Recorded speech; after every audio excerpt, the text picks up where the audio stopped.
Hey guys, Zane here, and today we're going to be covering all the Genshin leak drama. Now, when I say covering leaks, I am obviously not going to show them on screen. I quite like my channel.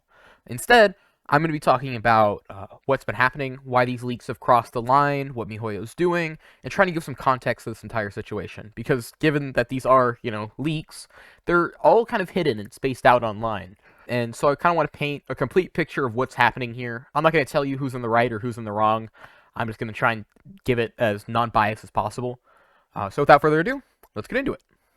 Starting off, to understand these leaks, you have to understand how leaks have been happening beforehand. Now, how that happens is a new beta patch of Genshin comes out, alright? The beta testers over in China play it, and people data mine that beta test version. And now what data mining is they're going in these files, and they're looking for anything that might be of relevance to the new patch.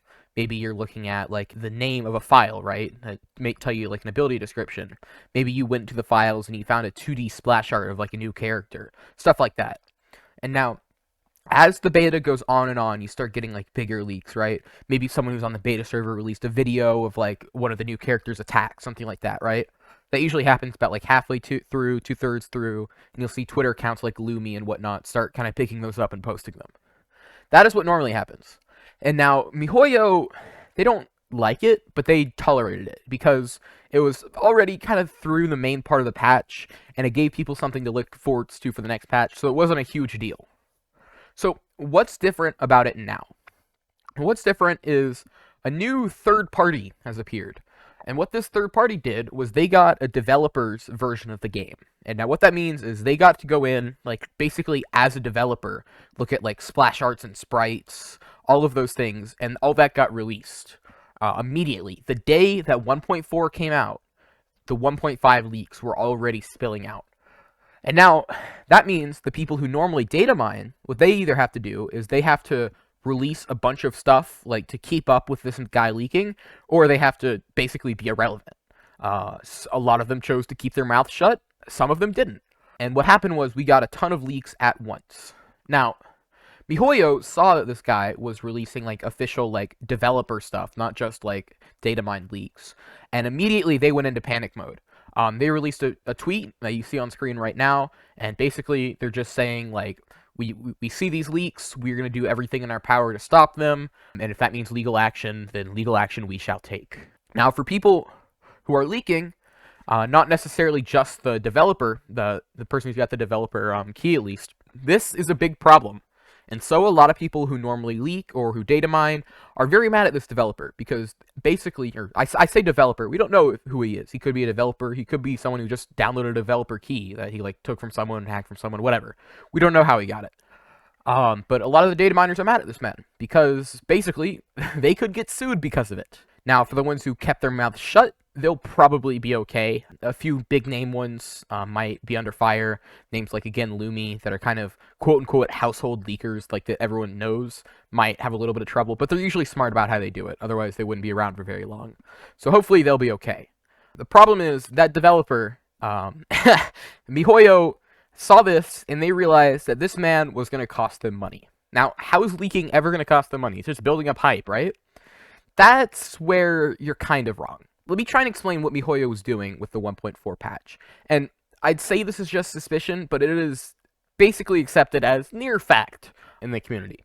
Now, what they've done is they released characters, or a character that people really, really wanted, Venti. They threw Rosaria in there too, because, people really want Rosaria. What they've done is now all the free-to-play players, or the players who don't spend a lot of money, they are going to roll for these new characters. They're going to roll for Venti, they're going to roll for Rosaria. Heck, I did the same thing. Nothing wrong with that. Now, I'm a bit different because I am a very, very big Venti simp. But for people who maybe just, like, oh, Venti seems cool, I'll roll for him.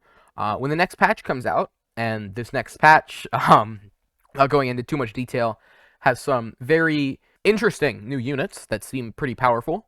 Again, I can't say too much without losing the channel and all that. Then again, I have, like, 60 subscribers. They're not going to care that much. But what's happening is they are going to start really, really losing money because people know to save their money for these new broken characters. Don't get, quote-unquote, tempted by Venti or tempted by Rosaria.